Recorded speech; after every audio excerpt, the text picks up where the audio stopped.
Oddaja o humanistiki. Ars humana, ars humana, ars humana, ars humana, ars humana.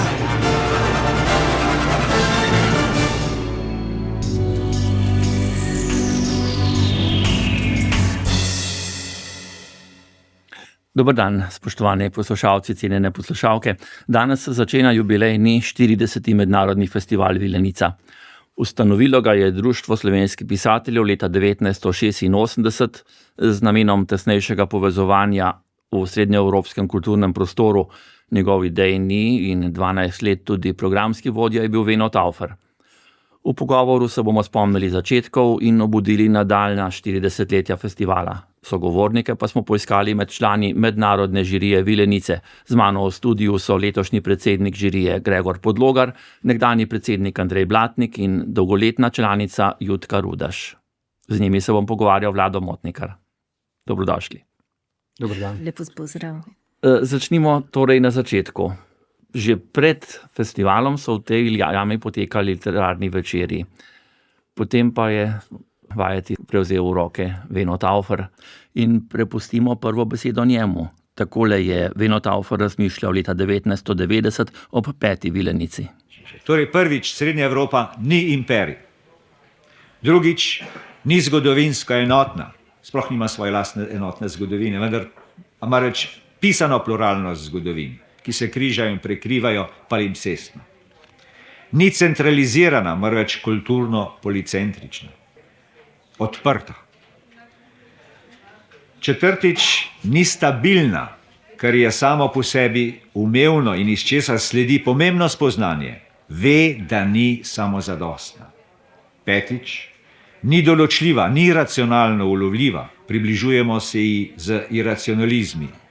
V vseh esejih o Srednji Evropi je teh iracionalizmov še in še. Šestič, ni celovit zgodovinski organizem, marveč jo sestavlja množina različnih avtonomnih organizmov. Kot že omenjeno, v najširšem pomenu besede kulturnih enot, individualnih organizmov, ki pa so med sabo odprti in nagnjeni k dopolnjevanju v bogatejši, močnejši, kulturno zavestno širši organizem. Vendar le organizem, katerega vitalna in temeljna pogojenost bi bila prav ohranjanje in razvijanje teh posamičnih individualnih različnosti.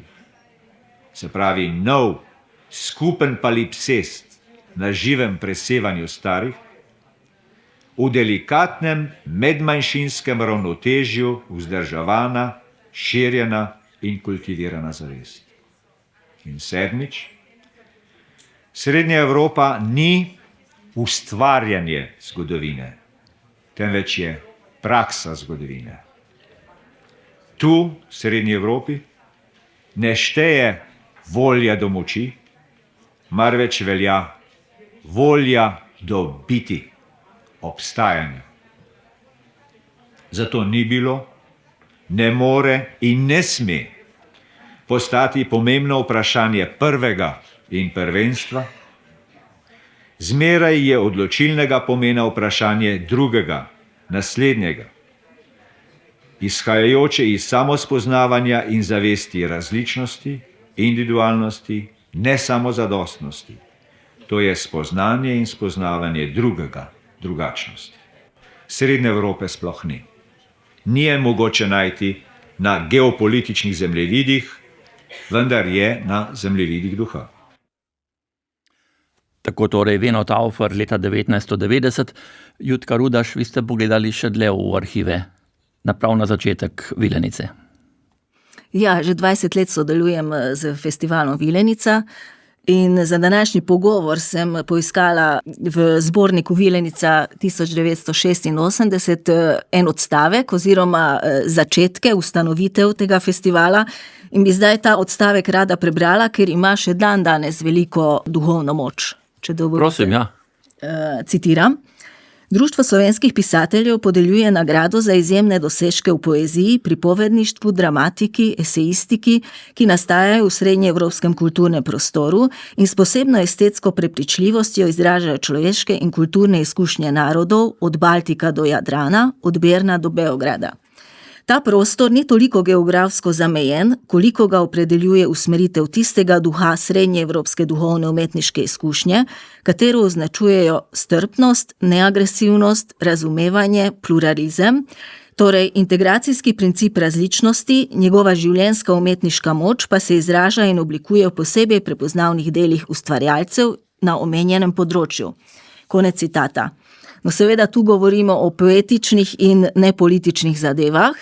Mislim, da je ta pasus v osnovi še danes, torej že 40 let stoji in izraža tisto ostrino duha, ki jo ima književnost. Seveda tu se postavlja vprašanje srednjeevropskosti. Srednja Evropa je za Milana Kundero in recimo tudi za Mađara Györgya Konrada duhovna kategorija.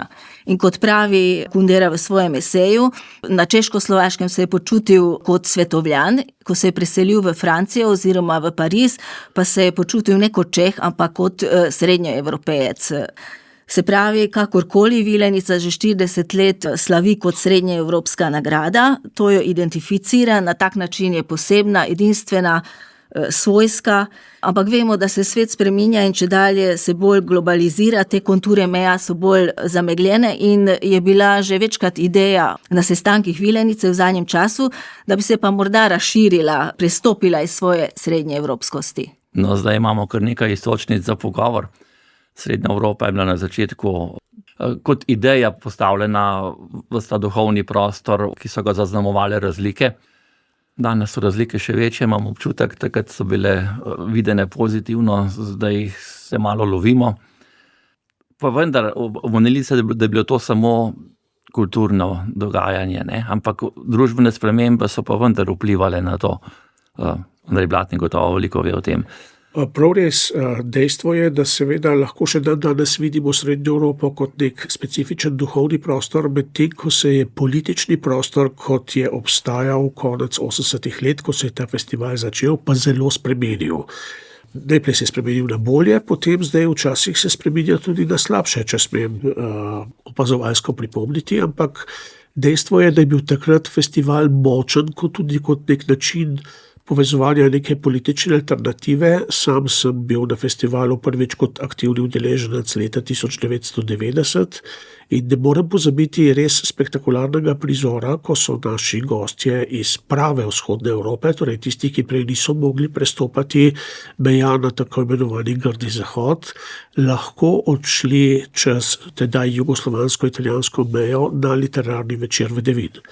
Tudi jaz sem imel tam svoje prvo branje in seveda na Devinskem gradu je lepo imeti uvodno branje, spomniš se Rilkeja in še koga drugega, ampak zlasti mi je po spominu stalo to navdušenje tistih, ki niso imeli nobene druge možnosti, sicer da bi prišli na zahod, razen če so tam hoteli ostati za zmeraj, torej nekako prebegniti čez mejo, da so po nekem dogovoru, ki so ga kraški organizatorji takrat dosegli, lahko prestopili to mejo in se potem vrnili. Na nek način je Vilenica, to premalokrat omenjamo, odpirala tudi meje zgolj čiste fizične svobode, ne samo duhovne svobode. In še nekaj, kar je zelo ključno za ta festival, ves čas je ustvarjala neke močne literarne in duhovne povezave. Cela vrsta knjig je izšla v Sloveniji zaradi tega, ker so njihovi avtorji prišli na festival, velja pa tudi obratno. Cela vrsta slovenskih avtorjev je svoje izdaje v tujini, nekateri tudi prve izdaje, doživela prav zaradi tega festivala. Gregor Podlogar je pripravil zgodovinski pregled o 40 letih Vilenice. Je še kaj mogoče dodati v tem splošnem uvodu? Jaz bi morda za začetek poudaril to, da sem v tej ekipi daleč najmlajši. Prvič sem bil na festivalu kot gost, to se pravi povabljen sem bil kot pesnik in to je leta 2003. To se pravi, da je moja zgodovina festivala precej krajša. Težko ocenjujem prva leta delovanja festivala. Bi morda pa rad izpostavil to, kar je Andrej že nekako omenil. Namreč svet je bil dejansko drugačen. Svet leta 1986 je bil še vedno razdeljen na dva bloka. To, kar je Andrej povedal, da določeni ljudje niso smeli niti potovati na zahod. Potem v tem nekem tehnološkem smislu je treba vedeti, da pravzaprav ni obstajalo niti mobilnih telefonov, e-mailov, da so bila ta dogovarjanja precej naporna, da so se pisma pisala, da se je ljudje klicali prek stacionarnih telefonov in podobno.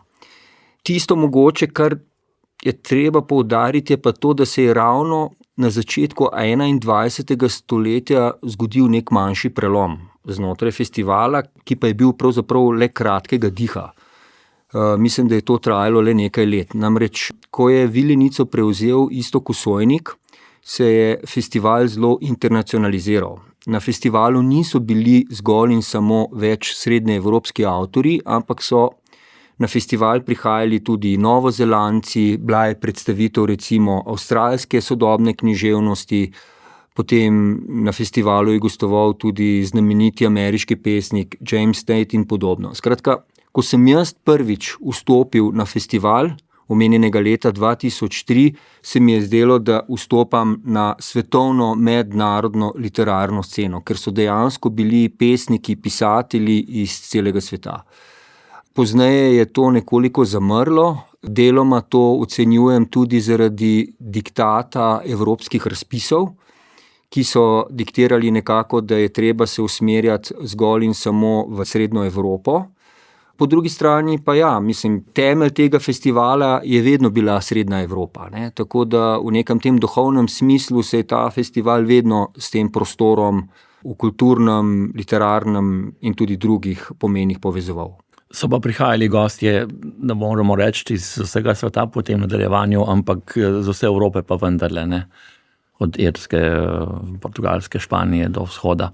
Pojavili so se nekateri novi trendi, potem, ko je nekako Srednja Evropa ni bila več neka politična posebnost, smo iskali tudi v žiriji in tudi svetovalci, kako zdaj nekako opozoriti na tisto, kar je malce manj opaženo, in tako je nastal ta koncept antologij, ki so predstavljale manj znane književnosti. Med njimi je bila recimo tudi indijska književnost, ki ni pisana v angleščini v vsem dostopnih jezikih, ampak prevajana. Letos tako prihajajo recimo katalonski gostje.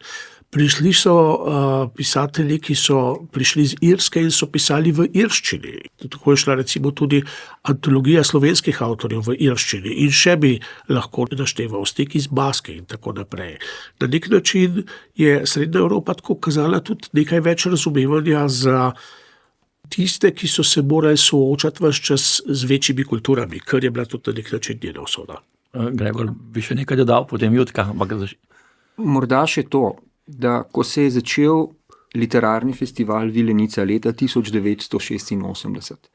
Takrat je še obstajala Jugoslavija, vemo, da je bilo literarno dogajanje v tistem času izjemno živahno. Če pa pogledamo Slovenijo, je pa to pravzaprav prvi večji mednarodni literarni dogodek v Sloveniji. Razen Penovih srečanj, ne? Razen Penovih srečanj. Govorim o strogo literarnem srečanju, ne? In zdi se mi to, kar je poudaril tudi že Andrej, pa bi rad še enkrat izpostavil. Dejansko je bila Vilenica okno, ki je bilo v obe smeri postavljeno. To se pravi, prihajali so avtorji iz cele Evrope v Slovenijo in so jih slovenski bralci in bralke lahko spoznavali in obratno. Pozneje je Vilenica postala tudi okno za slovenske pisatelje in pisateljice, da so spoznavali, kaj se dogaja na mednarodnem literarnem prizorišču. In se mi zdi, da bistvo tega festivala je v besedi srečanje, ki se je uporabljalo že pravzaprav od vsega začetka. Ne? To je srečanje, kjer se literati in literatke srečajo, izmenjajo svoje mnenja, se pogovarjajo, berejo drug drugega in na nek način tudi promovirajo. Sama beseda festival se je pojavila šele pozneje, ne, kot termin. Jutka Rudaš. Samo to bi še dodala, da je bila prvotna ideja tega festivala, da na nek način povezuje oziroma integrira, oziroma da pride do srečanja med literaturo, ki jo pišejo na drugi strani takratne železne zavese. Ne? Kljub temu se je danes že razširil ta festival, ampak nagrado še danes podeljujemo srednjoevropskim avtorjem. V tem je. Ja, v tem je specifična še vedno. specifična. Kakšna je pravzaprav vloga mednarodne žirije? Se pravi, mednarodno žirijo sestavljate člani iz več držav, poleg tega so še konzultanti, ki jih je pa še več. Kako to deluje? Jutka Rudaš. Včasih je več kandidatov, vsak predlagatelj napiše svojo utemeljitev in potem to predstavi. Recimo jaz nikoli ne silim svojih predlogov, ampak so že bili 4 madžarski avtorji, vileniški nagrajenci. Samo medklic, Jutka Rudaš je profesorica madžarske književnosti na Mariborski fakulteti. Zato pa predlagam madžarske avtorje predvsem, se pravi pokrivam to področje madžarske književnosti, ki je še vedno tako neznana tu v našem prostoru. In potem poteka glasovanje, včasih tudi v več krogih, ne? Če imamo 3 ali 4 kandidate, potem večkrat glasujemo. Tu moram poudariti, da pri izboru šteje samo literatura in ne zunaj literarni dejavniki, zato mi je to všeč in sem še zato vedno v tej žiriji. In to potrjuje tudi seznam teh 40 nagrajencev, to so resnično vrhunski avtorji in seznam je impresiven. Andrej Blatnik, najdlje ste član žirije, predsednik dolga leta. Tako je, zato tudi lahko iz osebnih izkušenj povem, da se je tudi vloga žirije skozi leta spreminjala. Delovanje žirije je pravzaprav dobro opisovala že Jutka, ampak ena posebnost tega festivala je bila to, da v začetnih prvih 2 recimo postavitvah je bil tako imenovani programski vodja, hkrati tudi predsednik žirije, govorimo o Venu Tauferju in Iztoku Sojniku. Jaz sem nastopil kot predsednik v nekem drugem času, torej takrat, ko je bil programski vodja nekdo, ki se ni tako zelo vsebinsko ukvarjal s samim festivalom in je program pravzaprav sestavljala v večji meri kot prej žirija, kar je bilo enostavno potrebno se odločati in tle seveda so nekateri člani žirije prevzeli tudi dodatne naloge, recimo Jana Vnuk se je zelo veliko ukvarjala z vzpostavitvijo različnih zbornikov, manj znanih literatur, nekateri so se bolj ukvarjali z drugimi deli programa, pridružilo se je v času že pred mojim predsedovanjem tudi komparativistično srečanje, ki je včasih bolj, včasih manj integrirano v program Vilenice. Skratka, na nek način se je program ves čas razraščal, prihajalo je tudi več in več publikacij, ne samo tisti zbornik in programska knjižica, ampak tudi druge knjižne izdaje, tako da na nek način se je ta program dokaj razrasel. S časoma se je razrasel že do take mere, ki je bila morda malce pretirana. Torej, v enem trenutku smo imeli na festivalu tudi recimo 100 gostov, in smo nekako opazili, da vsakemu med njimi ne moremo nameniti take pozornosti, kot jo biti gostje, ki so bili takrat res velika imena svetovne književnosti, ne samo srednjeevropske, če si ogledamo seznam, kdo vse je bil povabljen. Prvo leto je vmes več Nobelovih nagrajencev in podobno, in tudi drugih znanih imen in tudi slovenski avtorji, ki so bili tukaj zastopani, so potrebovali svoje mesto, da tudi njih se predstavi, ne samo slovenski, ampak tudi tej tuji publiki, tako da se je festival ves čas spremenil. Slovenski avtorji zaenkrat niso, noben slovenski avtor še ni dobil nagrade Vilenica, to je zavestna odločitev, ne? Jaz mislim, da je ta odločitev zelo pravilna, vsakih nekaj let se ta debata začne, ampak Tomaž Čalamon je enkrat lepo rekel, da dajmo Slovenci nekaj tudi samo dati, ne da bi pričakovali, da kaj dobimo v zameno. Pravzaprav smo v zameno vseeno dobili prav veliko, je pa tukaj, če malce formalno rečemo, tudi drugi vidik. Vsi člani žirije niso nujno vsi živeči v Sloveniji, ampak vsi člani žirije seveda govorijo slovensko. Berejo tudi v drugih jezikih, ampak vsi lahko berejo v slovenščini in s tem smo nekako izenačeni. Jaz sem malce skeptičen do različnih mednarodnih žirij, ki se potem orientirajo po kakšnih splošnih poznavanjih literarnega opusa. Tukaj smo vsi na istem, tisti, ki znajo madžarsko, nas skušajo malce prepričevati o veličini tega madžarskega kandidata, ampak mi vsem potem preberemo nemški ali srbski prevod, če ni angleškega. Če ni angleškega, se tako nekako je najbolj običajno, potem se nekako orientiramo. In to je publika nekako se tudi že navadila na ta način recepcije. Še več, ko je bil nagrajenec recimo Laszlo Krasnohorkaj, ki do takrat še ni bil preveden v slovenščino, je bilo v občinstvu kar nekaj začudenja, če tega avtorja pa še ne poznamo. Rekli smo, prav zato smo ga zbrali, da ga spoznate in to seznanje je šlo dobro, se zadnje kmalu zatem dobil tudi tako veliko mednarodno nagrado in ne zadnjo, tudi Olga Tokarčuk recimo je kmalu za Vilenico dobila Nobelovo nagrado in tako se bo najbrž še, upajmo, nadaljevalo. Se pravi, žirija je imela kar svečno roko, ne, z nagrajenci. Ali pa znanje. Gregor?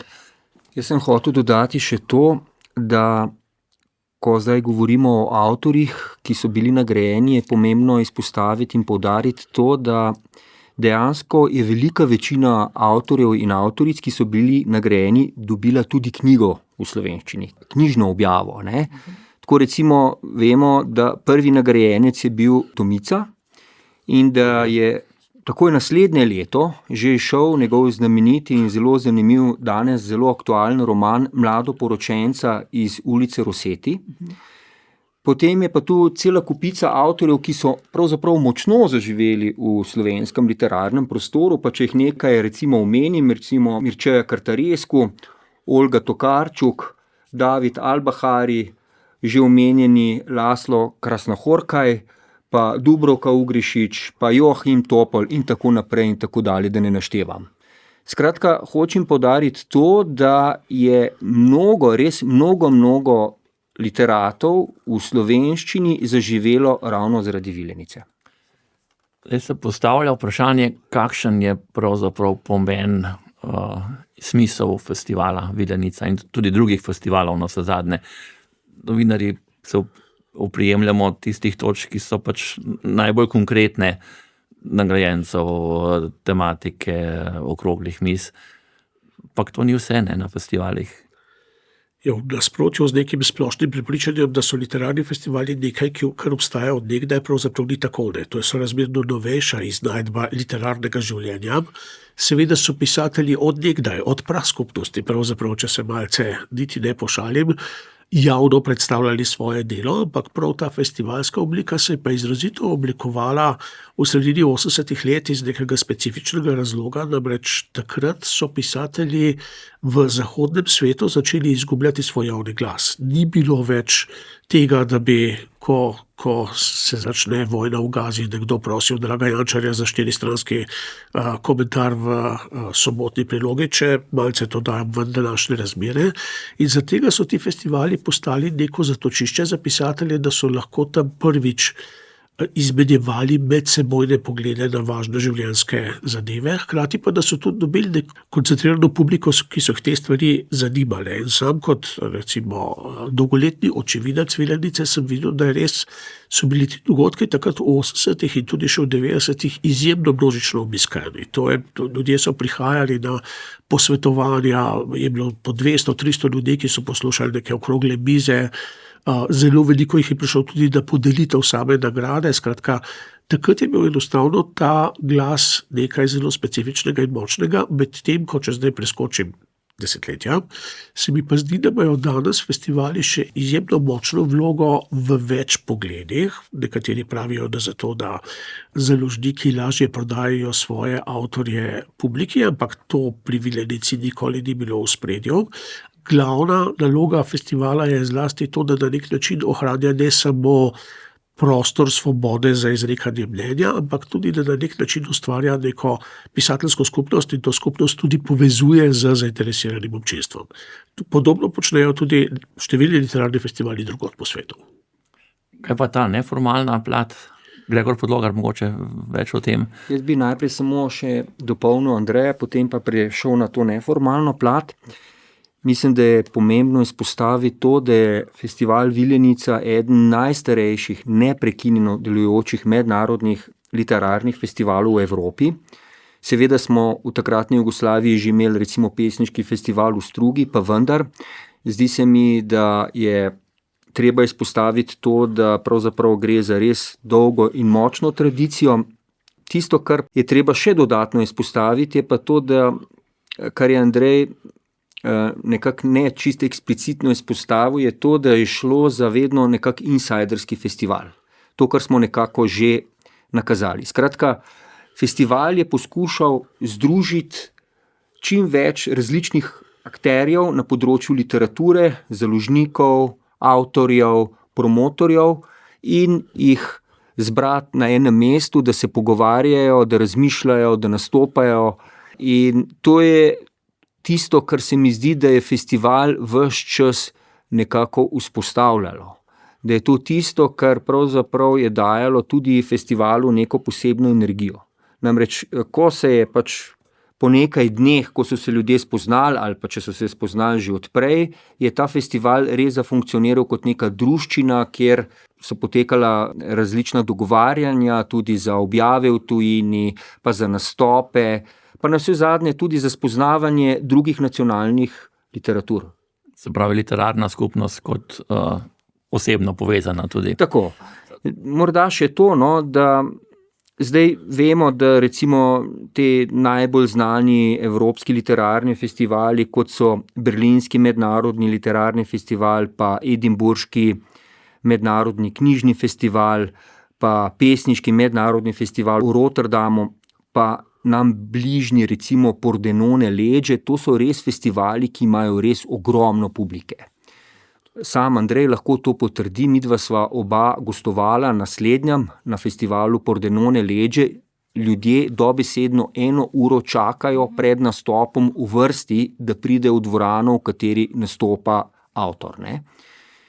Pri Vilenici je bilo drugače, se mi zdi, da so bila recimo branje v Lokvi, to je bilo branje v cerkvi, je bilo simpatično malo branje, kjer ni bilo prav veliko ljudi, recimo običajno med 50 in 100 ljudi je bilo prisotnih na tem branju, vendar se je ustvarjala neka posebna magična energija, ki je dala poseben čar Vilenici. To pa tudi zato, ker je bil ta festival Vilenica, vedno zelo vpet v lokalno okolje in z lokalno scenografijo, da tako rečem, s krasom, z vsem tem. Ne? In to se mi zdi tisto, kar je dajal Vilenici poseben šarm. Jutka Rodaš? Ja, ampak ta Vilenica se je počasi in s časoma preselila iz Krasa v Ljubljano. Ne? In tu bi pa jaz pričakovala vseeno, kljub promociji, veliki promociji, da bi bilo večje zanimanje za tovrstni literarni festival, ker je to po moje en zelo velik duhovni presežek. Saj prihajajo k nam za en teden vrhunski avtorji, ne, ki so prepoznavni tudi v Evropi, pa tudi izven Evrope, svetovni znani avtorji, med njimi tudi Nobelovi nagrajenci Imam Bukerja in tako naprej.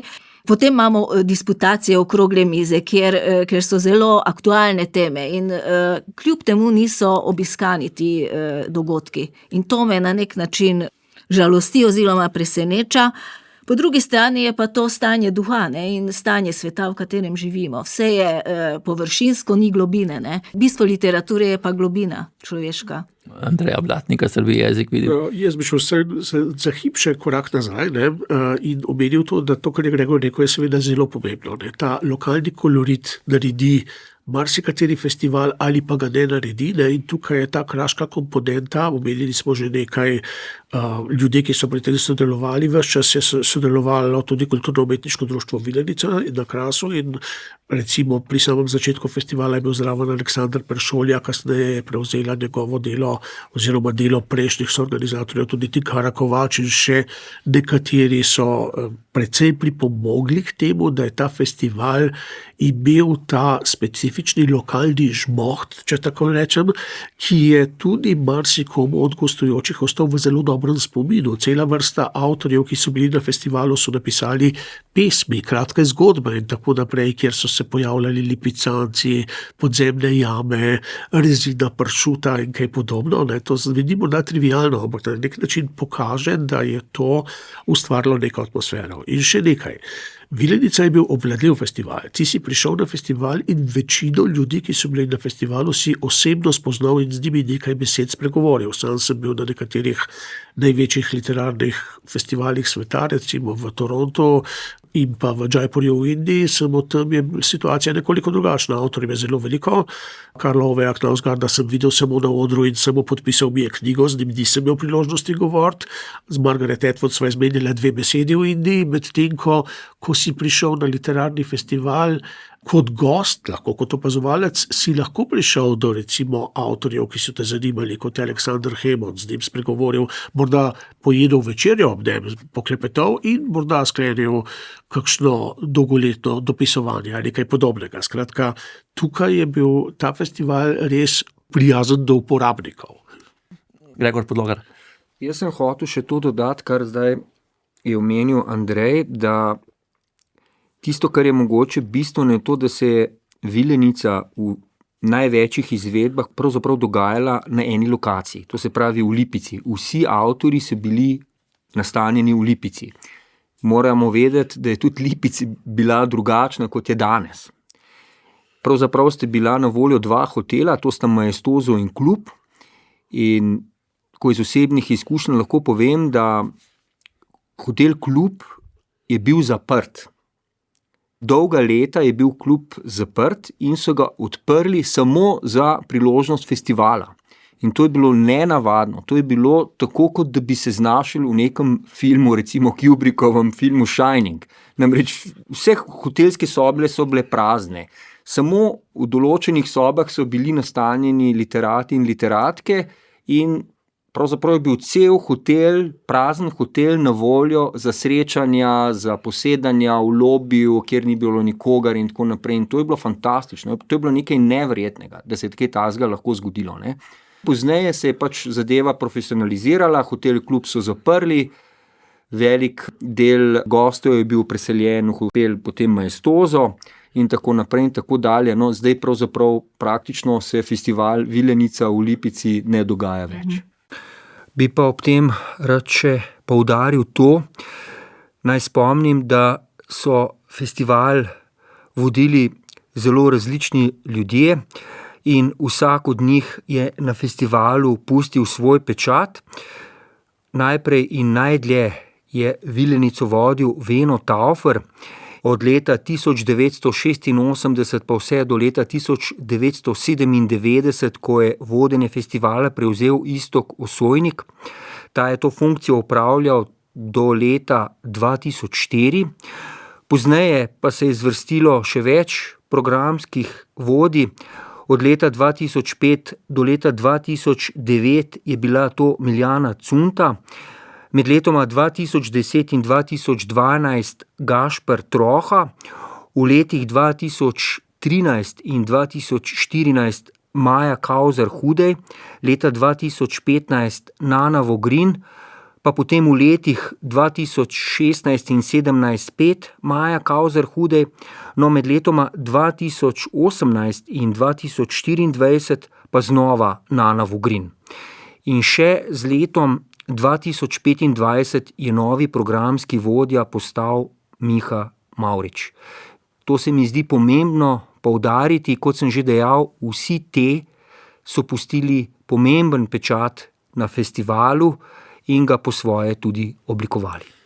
Malo smo se dotaknili že primerjave z drugimi festivali, se pravi na eni strani tisti, ki so namenjeni občinstvu in ni stika z avtorjem drugače, kot ko je na odru, in pa taki bolj komorne sorte, recimo, kako ne bi šlo pa to naprej? Zdaj smo v popolnoma drugačnih časih. Gregor? Ja, mislim, da je bistveno, da mora festival v prihodnje ohranjati to literarno skupnost, o kateri smo govorili. Skratka, festival mora temeljiti na vzpostavljanju literarne skupnosti. To se mi zdi bistveno. Ob tem pa mora seveda nagrajevati dobre in zanimive avtorje. Skratka, to se mi zdi tisto, kar mora festival v prihodnje še vedno vzpostavljati. Drugo, kar se mi zdi bistveno, je pa to, da bo moral festival v prihodnje najti še enkrat svoje novo bistvo. Na kakšen način smo povezani s Srednjo Evropo in kako pravzaprav odgovoriti na ta pereča vprašanja, ki so povezana recimo z globalizacijo. Najti načine, kako se odzivati na vse večjo prisotnost digitalnega sveta, potem novih medijev, pa tudi na vse zadnje umetne inteligence. To so tisti izzivi, ki pravzaprav čakajo Vilenico v prihodnje. Kakšen je pomen Vilenice danes v mednarodnem prostoru? Lahko tukaj ocenimo, kakšni so odzivi. Andrej bo mogoče največ vedel o tem. Ja, Vilenica še zmeraj seveda zelo veliko pomeni. Jaz že dolga leta poznam recimo Georgija Gospodinova in njemu je ta nagrada pomeni veliko, čeprav je predtem dobil nagrado, ki ima mogoče večjo specifično težo, ampak ravno zaradi tega velikega izročila preteklih nagrajencev je to bom uporabil besedo, ki bi izvedela kot negativna v času, ko se festival začel, je to en zelo elitni klub namreč. Vsak, ki je nagrajen na festivalu Vilenica, je nekaj posebnega. In prav pred kratkim smo v Ljubljani recimo gostili ukrajinsko pisateljico Tanjo Maljačok, ki je leta 2013, mislim, da je bila takrat stara 29 let, dobila nagrado Kristal Vilenice. To je pa nagrada, ki jo podeljuje mednarodna žirija za najboljše besedilo objavljeno v zborniku in prebrano na samem festivalu. In tudi tukaj je bilo nekaj kar pomembnih nagrajencev, ki so bili morda takrat, ko so to nagrado dobili, zelo mladi. Ona je zdaj objavljena recimo v zbirki moderne klasike, ena ključnih ukrajinskih avtorjev, in tudi tukaj so se začele kakšne literarne kariere bolj opazno poznati tudi v mednarodnem okolju. Jaz tudi mislim, da ima mednarodno odmevnost. Če samo pogledamo madžarske nagrajence, recimo Peter Eszterházy je dobil nagrado leta 1988, to je bila njegova prva mednarodna nagrada, ne? Danes je on svetovno znan madžarski pisatelj. Med nagradami je to na njegovem prvem mestu. In če Madžari dobijo to nagrado, je to objavljeno v vsaki madžarski reviji, ne glede na politično obarvanost revije, je pozitivna ta nagrada. Pa tudi za avtorje, recimo prihajajo. Letos bo tudi Laszlo Krasnaorka eden izmed gostov, ne? Gregor, še nekaj dodati. Morda še to, kar ni bilo v tem pogovoru zelo eksplicitno izpostavljeno in se nekako nanaša tudi na to omenjeno vprašanje. Vsaka edicija Vilenice je prinesla tudi zbornik. To se pravi 40 izvedb festivala Vilenica in 40 zbornikov. Zdi se mi, da je to tudi nekaj, kar je lahko zanimivo, kar se lahko pokaže, kar lahko avtorji in avtorice odnesejo sabo. Zborniki so zelo različne debeline. Pred sabo imam zbornik iz leta 1986, ki je droben, majhen zbornik. Bistveno je to, da so vsi teksti objavljeni v originalu in v slovenskem prevodu. Pozneje so v zborniku bili tudi narejeni angleški prevodi. To se pravi, da so bili avtorji predstavljeni v svojem jeziku, potem v slovenskem prevodu in tudi v angleškem prevodu. Ko sem jaz gostoval leta 2003 na Vilenici, je bil zbornik malo bolj debel in za tiste morda, ki se še spomnijo, zborniku je bil dodan tudi CD-ROM. To so bili časi, ko se je prvič začelo tudi z digitalnimi vsebinami, ne? Verjetno je to nek medij, ki bo izumrl in ga nihče od mlajših verjetno niti ne pozna. To je CD, ki si ga vstavil v računalnik in potem lahko pogledal vsa besedila tudi v digitalni obliki. Skratka, hočem povedati to, da je festival vedno predstavil tudi avtorje v knjižni obliki, skozi zbornik. Ja, Jutka, drugače. Ne, omenjen je bil jezik, ne, da v različnih jezikih so bili objavljeni ta literarna dela, in kar štejem za negativno zdaj v zadnjem času, je prav jezik festivala, ker je tako uniformiran, angleščina dominira, čeprav je za mene bistvo pluralnosti različnost jezika. Namreč vsak jezik je svet zase in ima svojo akustiko, duhovnost, globino, karakteristiko. In včasih so bile disputacije, pogovori na Vilenici v tistem jeziku, iz katerega območja prihaja avtor, z tolmačem. Zdaj je jezik angleščina. Po drugi strani mi je žal za tiste avtorje, ki obvladajo angleščino le na nivoju vsakdanje komunikacije.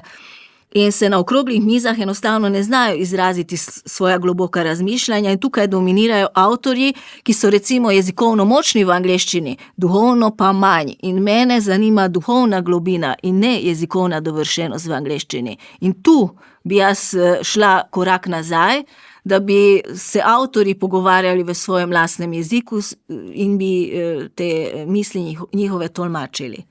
Logistika v tem primeru kar precej zahtevna. Ja, ampak prej je bila možna, sedaj pa ni. Zdaj se v bistvu nagibamo k denarni, finančni plati festivalov. Najpomembnejši pisatelji v svetu so prave literarne zvezde, ne? In imajo tudi svojo ceno. Jih bo Vilenica še lahko vabila? Jaz zdaj ne vem, kakšna je zdajšnja konstrukcija festivala, ampak v času, ko sem bil jaz nekako predsednik žirije, smo imeli zelo enakomerno porazdeljeno, to velja povedati kot posebno znamenitost, kajti tisti tretji segment, ki ga bom omenil za literarne festivale, je nenavaden. Namreč tretjina denarja je prišla iz javnega slovenskega denarja za kulturo, tretjina iz različnih evropskih razpisov, tretjina pa je bila sponzorskih sredstev. To pri literarnem festivalu ni ravno običajno in mislim, da se zdaj to ne dogaja več. Res pa je, da tako rekoč vsi pisatelji, ki so prišli na festival, tudi svetovne zvezde, niso prišli zaradi honorarja. Ta honorar je izjemno skromen, neznaten in je za vse enak. Torej, ne gre zdaj, Nobelova nagrajenka bo potrebovala 20,000 evrov, da pride, ampak na nek način smo ravno to privabili ljudi, tudi tiste, ki so imeli svojo ceno na svetovnem literarnem trgu, ravno zato, ker so za ta festival že slišali in so si ga želeli udeležiti. Jutka? Jaz mislim, da bi Vilenica morala biti ponos slovenski kulturi in ker je zasidrana v evropsko festivalsko zavest, zato ne bi smele biti finance ovira festivala. Če pa so in vidimo zadnje časa, da so, je to kulturni in duhovni problem države in institucij, ki s tem razpolagajo. Se pravi, potem je njihova smer napačna. Kvaliteto je namreč potrebno plačati, ker se to večkratno povrne. Rekli smo, da so tu svetovno znani avtorji. Gregor Podlogar, letos ste predsednik žirije. Jaz bi se obrnil nazaj v preteklost, v prvo izvedbo festivala Vilenica leta 1986. Pred sabo imam list sponzorji, ki je neverjeten. Vilenico leta 1986 so omogočili Droga Portorož, Cimos, potem je tukaj tovarna Krasmetal, če ste kdaj slišali za to, potem zavarovalnica Triglav in tako naprej in tako dalje, da ne naštevam. Hočem poudariti to, da so Vilenico v prvih izvedbah močno podprli sponzorji. Te sponzorji so se skozi čas umaknili. Mislim, da sponzorji ne vidijo več pomena v tem, da bi podpirali festival Vilenica, kar je izjemno žalostno. Skratka, to, kar smo že razvili skozi ta pogovor, svet se je zelo spremenil, gospodarstvo ne vidi več pomena v kulturi in to je tudi nekaj, kar nas čaka v prihodnje, kako pravzaprav ponovno prepričati ljudi, da se splača investirati tudi v kulturo, konkretno v festival Vilenica. Andrej Blatnik. Da še jaz dodam nekaj grenkih spominov ali pa sladkih spominov in pridemo v grenko današnjost. Omenil sem, da je bilo zelo veliko festivalskega denarja prišlo od sponzorjev. Več let je bil recimo generalni sponzor za nagrado Riko Ribnica, torej ta nagrada je bila takrat 10,000 evrov, kasneje mislim, da se je celo dvignila na 15. Libuše Bonikova je recimo podarila skladu za šolanje bosanskih otrok, ki so prišli takrat v Slovenijo zaradi vojnih posledic. Torej, na nek način se je ta denar zelo dobro in racionalno pretakal. Jaz zdaj sodelujem pri nekem drugem majhnem literarnem festivalčku, poslali smo vsaj 100 prošenj za sponzorstvo in dobili smo 200 evrov. Torej, časi so se zelo očitno spremenili, zbiraj bolj vsi delamo, bi se reklo, na nek način, na tako imenovani etični pogon in vprašanje je, kaj bi zdaj brez teh velikih javnih podpor, ki treba je priznati, denar, ki ga Republika Slovenija investira v ta festival, ni tako zelo majhen, ne v primerjavi z drugimi, ne, in brez evropskih razpisov, kako bo šlo to naprej. Da te stvari lahko tudi hitro izginejo iz javne agende, pa spremljamo v današnjih Združenih državah Amerike, kjer se ukinja ena podpora za drugo. Mislim, da smo kar dobro osvetlili pretekla desetletja. Tudi o možnih smereh nadaljnega razvoja Vilenice smo nekaj govorili, ampak to sem že pred oddajo prosil za izjavo tudi letošnjega programskega vodja Miha Mavriča, tako da najbolje, da še njegovo vizijo slišimo. Prosim. Glavna vizija za naprej mislim, da je ta, da poskušamo koncept Srednje Evrope premisliti na novo. To, kot vsi vemo, je Srednji evropski literarni festival, vendar se Srednje evropski seveda ne v geografskem smislu, ampak v vseh drugih pomenih se pa v 40 letih močno spremenil. Zato se nam zdi pomembno, da začnemo zmeri bolj odpirati to tematiko, torej kako se znati, kaj je Srednja Evropa danes, kako se je spremenila, kje so razlike med 40 let nazaj, kako je skozi desetletje se spremenilo, kako je nenazadnje po padcu železne zavese, kakšne spremembe so se zgodile. Skratka, to bo nekako v tematskem smislu, mislim, da nujna prevetritev, zato ker so koncepti, ki so veljali v Srednji Evropi 40 let nazaj, medtem seveda dramatično spremenjeni. Kar se drugih poudarkov tiče, tudi vsebinskih, je pa to, da bi se radi še bolj razširili z drugimi, torej zamejskimi, recimo avtorji in mesti, torej planiramo recimo dogodek tudi na avstrijskem Koroškem, imamo vsako leto je dogodek v Trstu, letos je tudi na meji v Gorici, skratka poskušamo tudi širiti festival na druge sosednje države, recimo. To je nekako želja in plan. Hkrati pa posledica tega razmisleka o tem, kaj je Srednja Evropa danes, potencialno lahko pripelje tudi do tega, da širimo države, iz katerih vabimo literarne avtorje. Kaj pa občinstvo? Bo to festival, ki bo vabil občinstvo, tudi mogoče bolj popularne zadeve, ali bo držal nek svoj, recimo temu, nivo? Jaz mislim, da je Vilenica kot eden osrednjih srednjeevropskih literarnih festivalov vendarle mora ohranjati nek nivo, po mojem mnenju se ne sme preveč komercializirati. Hkrati pa seveda je odprt za vso publiko, tudi tako, ki ni literatura, mogoče ni njihov prvi interes. Skratka, absolutno nagovarjamo vse generacije, vse skupine ljudi, ampak ne na način, ki bi rekel, opustil neko intelektualno širino ali pa nek svoboden in pristnost človeškega izraza, tega ne bomo žrtvovali za to ceno. Vse pa je seveda odvisno od financ. Imate tu kakšne načrte, kako prepričati sponzorje, državo, vse druge? Letos moram reči, da smo bili pri tem še kar uspešni. Torej jaz računam, da z enim iskrenim odnosom, z tudi tem, kar je Vilenica pokazala že v preteklosti, kako bo nenazadnje tudi ta festival uspel, bomo poskušali še naprej tvorno sodelovati z številnimi sponzorji in partnerji, ki smo jih uspeli v zadnjih letih, nekaj letos tudi na novo pridobiti. In tudi podpora države letos je, ustrezna. Se pravi, Javna agencija za knjigo ali še druge? Javna agencija za knjigo, Ministrstvo za kulturo, predvsem, kar se tiče državnih institucij. Vso srečo, hvala. Najlepša hvala vam. Torej, nekaj razmislekov o Srednji Evropi smo tudi mi izpostavili.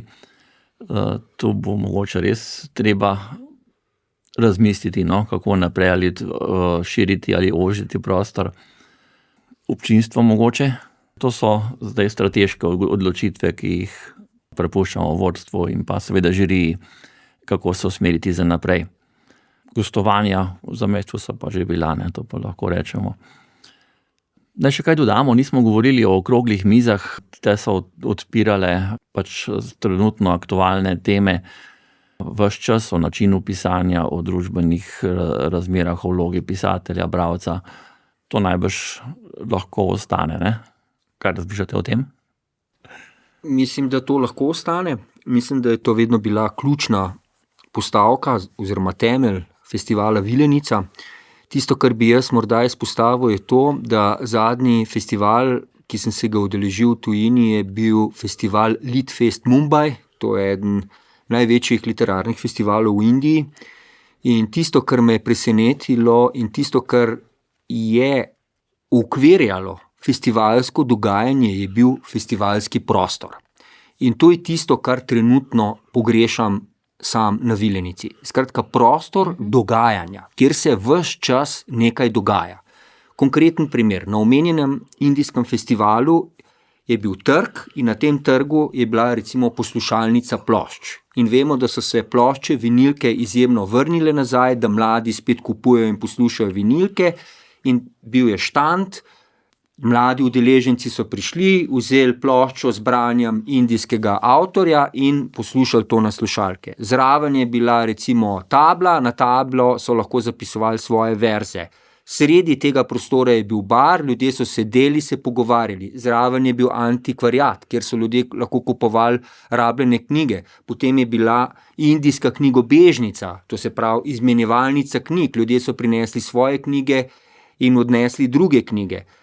Skratka, to je tisto, kar se mi zdi ustvarja nek festival, neko dogajanje. In to je tisto, kar mora Vilenica tudi v prihodnje storiti. Ne samo to, da se v neki dvorani 4 ljudje pogovarjajo o perečih problemih sodobnega sveta, ampak to, da se odpre na ven, da javnost prihaja tudi na festival in da prostor festivala tudi v fizični obliki, ne samo v duhovni in ne vem kakšni še, tudi zaživi. Ne bi se mogel bolj strinjati, kajti, kot smo prej rekli, festival je v prvi vrsti srečanje. Prvič srečanje med avtorji, drugič pa tudi srečanje avtorjev s tistimi, ki jih njihovo avtorsko delo zanima. In to je za avtorje pravzaprav večje poplačilo kot tisto finančno poplačilo, ki jim lahko nek festival ga ponudi, ne. Hkrati je pa tudi nek način druženja za tiste, ki se zanimajo za literaturo. V zadnjem času, recimo v Sloveniji, so blazno porastel, ne samo v Sloveniji, tako imenovani bralni klubi. V Sloveniji jih imamo že več kot 1000, kjer se ljudje dobivajo za to, da govorijo o tem, kaj so prebrali. In na literarnih festivalih je seveda tudi prostor, kjer lahko spoznamo druge, morda iz svojega bližnjega okolja, ki jih zanimajo podobne stvari kot mi. To navsezadnje tudi gradi skupnost, o tem je zelo veliko teorij napisanih in to je klic ne samo za Vilenico, ampak tudi za vse druge slovenske in svetovne literarne festivale, da je to zelo važna komponenta. Jutka Rudaš, kakšna zaključna misel? Jaz tudi podpiram literarne pogovore, te disputacije, ker je bilo zmeraj v njih čutiti neko neverjetno ustvarjalno svobodo. In ta njihova razmišljanja bogatijo evropsko kulturno raznolikost. V spominu mi je ena taka močna disputacija iz leta 1991 in sicer, ko je imel Peter Esterhazy razgovor o srednji Evropi in je rekel, tam smo, kjer je Musil pretrgal nit. Človek brez posebnosti išče svojo identiteto. Ja, Evropa jo še vedno išče, literatura pa jo zmeraj preizprašuje. In na takih disputacijah je to prostor preizpraševanja. Mislim, da s tem lahko zaključimo. To je bila oddaja Ars Humana. 40-letja literarnega festivala Vilenica so obudili Gregor Podlogar, Andrej Blatnik in Jutka Rudaš. Z njimi sem se pogovarjal Vlado Motnikar.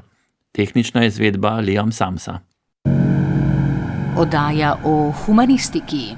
Ars Humana, Ars Humana, Ars Humana, Ars Humana, Ars Humana.